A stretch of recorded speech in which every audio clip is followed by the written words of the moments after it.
রান্নাঘরের ভিতরে দুটি সাপ কি সুন্দর খেলছে। তবে এই সাপ দুটো কিন্তু রান্নাঘরে ছিল না, এরকম করে খেলতে খেলতেই রান্নাঘরে ঢুকে গেছে। আপনারা দেখা পাচ্ছেন যে রান্নাঘরে উনুনে জল বসানো আছে, গামলার মধ্যে চাল রেডি।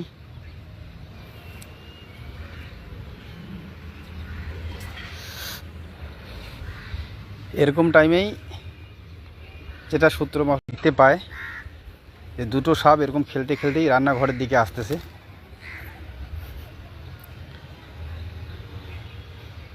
তারা রান্নাঘর থেকে সরে যান এবং সাপ দুটিকে কোনো ডিস্টার্ব না করে তারা বাইরের থেকে ভিডিও করতে শুরু করেন।